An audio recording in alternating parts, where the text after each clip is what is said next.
Did you hear about this? Did you know about this? Bob Iger, he's been vying for presidency for a long time. The guy, the myth, the man, the legend, the man who is so incompetent, he has destroyed single-handedly under his stewardship multiple IPs and franchises. Marvel, down the drain. You've got, I don't know, everything Lucasfilm runs and owns, down the drain, dead, gone, boom. You've got multiple degenerates and, pedos working on Disney under his reign.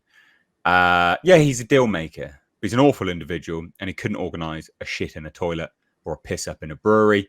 But he wants to run and organise the US of A. Initial thoughts. Bo. Well, there's been worse people, but that's not saying much.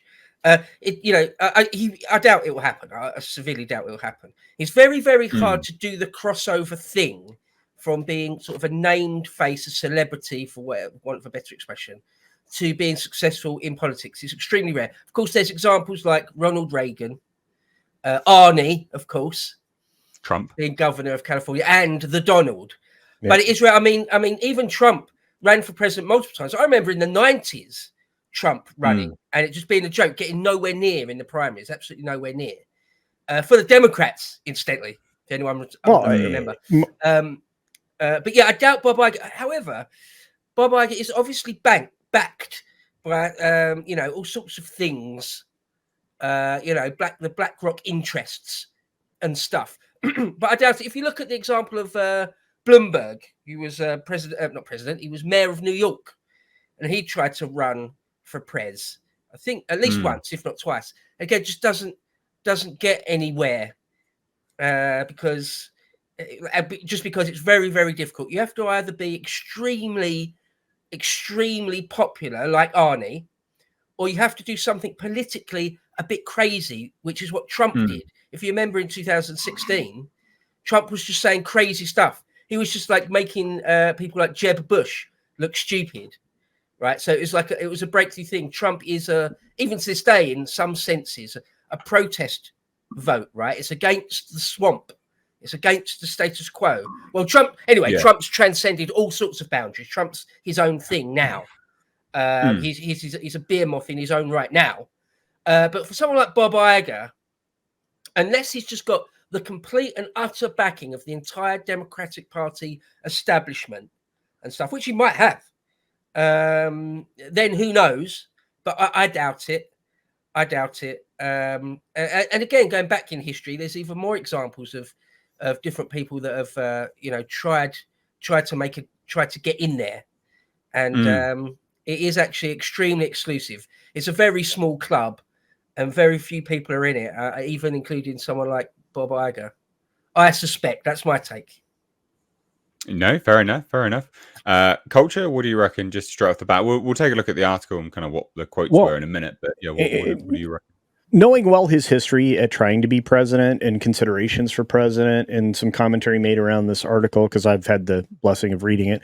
But well, dude, I get up in the morning and that's the first thing I do is read. You know that. I don't read well, apparently, because based on the tweet from a couple days ago, if you remember, with my blurry eyes in the morning. But anyway, look, when it comes to this, I don't expect that Iger would be a proper candidate now. Would he have been 8 years ago? Perhaps. 4 years ago? No chance. He wouldn't have won the contest. They wouldn't even been able to pretend that he was able to win the contest. And it would have taken a lot more. He does have a personality, but he was a weatherman for a reason, because he's only effective for short bursts of time. And he's increasingly unbelievable and unconvincing when he's trying to convey information, because people have seen just enough of him, or maybe too much of him, saying things, this is what is going to happen. And then, of course, none of that actually happening. He talks out of both sides of his face too obviously. And again, as Bo pointed out, if you're going to be one of these cult of personality people like that, you have to have people actually believe the things that you're saying. And I just, at this point in time, I don't think it's possible. I think that Aunt Willow would hate it. I think that his age is going to start becoming rather noticeable because he's in his 70s, and the Democrats are trying to portray the image of youth with all these other old people that they're running out there. Yeah, well, seriously. I mean, like, if the youngest person that they can march out there is this lady that they put up on the stage last night, they're in big trouble because not only does she have an alcohol problem, she has like a word salad problem. A word salad problem. And look, no amount of like things that she can repeat at every single speech is going to make anybody believe that she has any intellect whatsoever. And the reason she won't debate on Fox is because she lacks it. He might actually have a chance because he gets information fast and can regurgitate it and whatever in a debate. But at some point, he's going to have to answer a lot of uncomfortable questions about Disney and its path forward with the I'm going to say it, neo-Marxist agenda that he is forced into his own company with all of the identitarianism, ESG, DEI, et cetera, et cetera. So he is not a big win at a time when business is starting to push back across the board on that. And we're seeing businesses cave and take the knee now. So no, I don't think he would be a good candidate for president. And that is a very lengthy way for me to go about saying it. Very lengthy. But let's take a look and see what the article says. So my just real quick take, he's floating it as a prospect for the next presidential run. Kind of words that he's saying and things like this. And there's also some hilarious stuff in this article, which is just some self-congratulatory BS. And yeah, you'll see. It's comical as hell. So bear with me, ladies and gents. It says this: Iger has now revealed that an unnamed powerful member of the Democratic Party once encouraged him to run for president. Quote, he said to me, "You should run for president." And I said, "Tell me why." The chief said on a podcast. And his first words out of his mouth were, "Well, you really look the part." And I said, "Give me a break. That's not enough." This is such nonsense because this chap has tried to run for president. And he's trying to sort of snap it back and be like, "Well, that's not enough." Yeah, we know that's not enough. You don't need to even ask why. You don't even need to, like, this kind of response is just pathetic. You already think you're enough to run for president because you wanted to multiple times and have had that as an aspiration in your belt. It's just ridiculous. So he's kind of floating it as a prospect to get other people to talk about what would make him good president, I reckon. Anyway, so there's a little bit more. Iger declined to identify the politician who made the remark, but denied to the individual that it was Bill Clinton. "I've never discussed running for president with Bill Clinton," Iger said. Good. Who cares? So a little bit more. Talks about whether his partner's on board and stuff like that. And yeah, she's on board, essentially. But then here's the interesting thing. So scroll a little bit down here. It says... This is the self-congratulatory nonsense. So we're past the president thing. We'll come back to that in everyone else's opinion. But I just want everyone to set the stage for this. This is comedy gold. We had a screening at my house of this Beatles movie. Ringo Starr and Paul McCartney came along with Olivia Harrison and George Harrison's wife. And we had a dinner at the house after we all watched a few hours of it. And I had to give a toast. This is Bob Iger, by the way. I looked around the table and there's Ringo and Paul. Now, don't forget, 1964, the Beatles come to the US. I'm 13 years old. We talked about musical taste. I mean, that was it. And there they are in my house. And my toast was, in my life, I've had many pinch me moments. And I try never to take them for granted. And tonight is a real pinch me moment for me. And I think Paul or Ringo, can't remember which one, got up and said, "This is a pinch me moment for us." All of us together watching that. And then they proceeded to gloriously, with vigor, fellate one another, I'm sure. What is this? Vanity, Nate. All is vanity. There's two types of politician. There's ones where the whole thing is a vanity project, and there's men of conviction that have got a political will, have got a vision politically of the future. Obviously, this Iger has none of that. Obviously not. And one other thing I would say is it's not his turn. It's not his turn. There are bigger fish. There are bigger beasts in the party. Here's a prediction. 2028, it will be Gavin Newsom's turn. He's got to basically defeat Newsom in 2028. I don't see that happening. I see that Newsom has been building and has got a large faction within the party. So if Bob can overcome that, then who knows? But I doubt that. Yeah. And any comment on the Beatles movie? Comments. It's sad, isn't it, when people are like multi-millionaires or billionaires or something, and they've got and they're already extremely famous. Their name is sort of almost a household name. They've got all the money in the world, but it's never enough.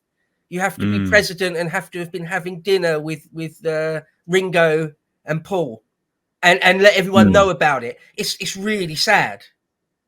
That is my actual real take on it. I'm not just saying that just to dunk on him. I honestly think that's sad. Yeah, no, I completely agree with that. Culture, round us out. What's your thoughts on all of this then? I mean, you've read it anyway, so yeah. No, look. My point is, none of this is likely true. Are you saying he didn't sit there with Paul and Ringo? And no, I don't believe he did. It's a fever dream. I think he kind of just gave you a picture of what he would have preferred to happen. But I mean, this guy, what year is he saying that this happened?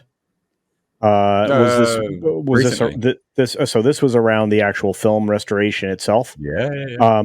You understand that this is quite a famous person that restored this frame by frame, right? Peter Jackson. That's how we got this particular film together. I don't assess that this actually happened, but maybe. I can't, and the fact that he can't remember which one said, this. I mean that's a detail. It would be when they wheeled out Tom Cruise and was like, Tom Cruise said he loved The Flash. Like no one cares. Yeah. Well, didn't happen. Yeah, this is a pinch me moment for us too. Who's us? Who are you talking about? I mean, and of course, of course. Come on now.